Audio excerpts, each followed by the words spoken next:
पटोले साहब, ईडी सरकार कही जा रही है, तो ईडी सरकार का मंत्रिमंडल विस्तार नहीं हो रहा है।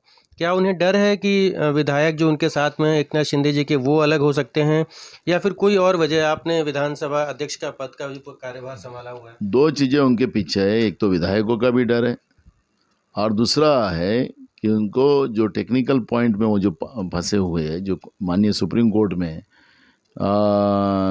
जो ये प्रकरण है जी। उसके आधार पे भी फंसे हैं। तो ये अब दोनों तरफ से फंसे हुए हैं।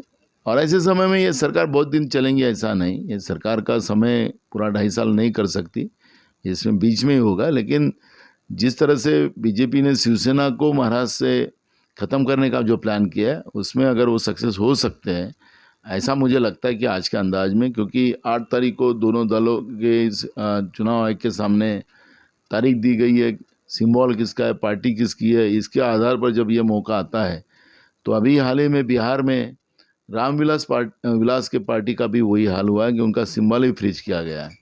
तो इस तरह की राजनीति, जो ओछी राजनीति, जो जो लोकतंत्र के लिए ठीक नहीं है, इस तरह की राजनीति जो बीजेपी खेल रही है, यह आज न कल लोगों के सामने महाराष्ट्र के आएगा। मतलब ये कह सकते हैं कि आने वाले दिनों में शिवसेना की मुश्किलें बढ़ सकती हैं, आप ये कह रहे हैं?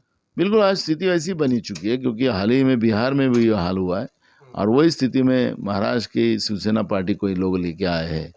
तो अभी ये मामला माननीय सुप्रीम कोर्ट में भी है, चुनाव आयोग में भी, तो इसमें मैं ज़्यादा टिप्पणी नहीं करना चाहूँगा। लेकिन जो भी कानून व्यवस्था जो है, हमारी संवैधानिक व्यवस्था जो है, उसके बारे में मैंने आपको थोड़ा बताया।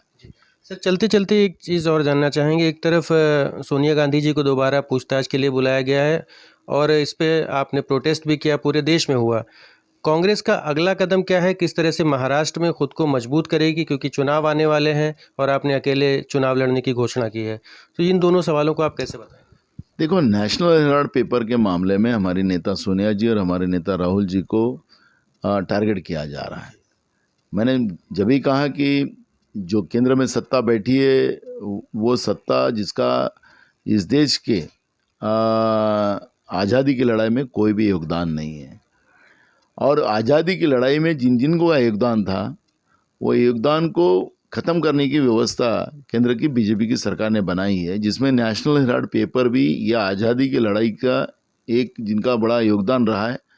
जैसे आज केंद्र की सरकार अपनी गलत नीतियाँ लोगों तक पहुँचने नहीं देने का जो चौथा स्तंभ पे जो दबाव ला रही है, उसी समय अंग्रेज भी यही काम करते थे और इसलिए कांग्रेस ने नेशनल हेराल्ड पेपर बनाया। और अंग्रेजों की जो गलतियाँ थी, अत्याचारिक व्यवस्था थी, वो लोगों तक पहुँचाने का काम नेशनल हेराल्ड पेपर से किया जाता था। और उसी पेपर को ख़त्म करने के लिए, उसको डिस्ट्रॉय करने के लिए हमारे नेता सोनिया जी गांधी और राहुल गांधी जी के ऊपर इस तरह के झूठे आरोप लगाकर इस तरह की केसेस लगाई जा रही है।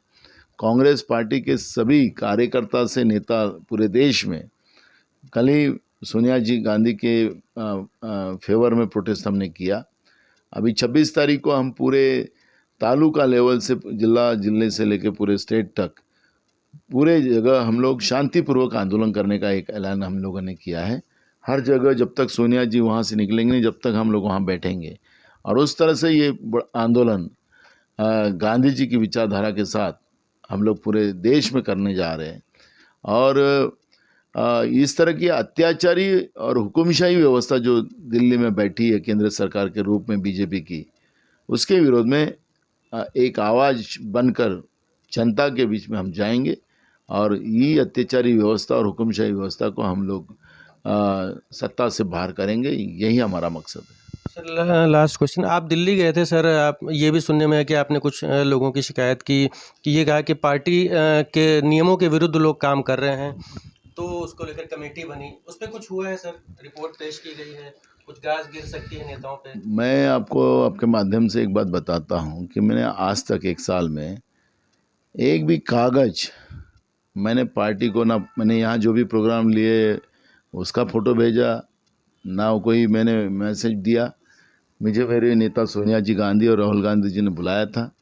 राज्य में जो भी लोकसभा के राज्यसभा के जो चुनाव हुए, विधान परिषद के चुनाव हुए, उसके इसमें कुछ हमारे एमएलएज ने गड़बड़ जो की थी, उसके बारे में उनने पूछने के लिए मुझे बुलाया था। मैंने वस्तुस्थिति उनके सामने रखी और इसलिए मोहन प्रकाश जी के रूप में एक सीनियर नेता के रूप में वो आए थे, उन्हें इंक्वायरी करके गए। अभी हाईकमांड इस पर डिसीजन लेगी और वही घटना के बारे में मैं गया था। बहुत बहुत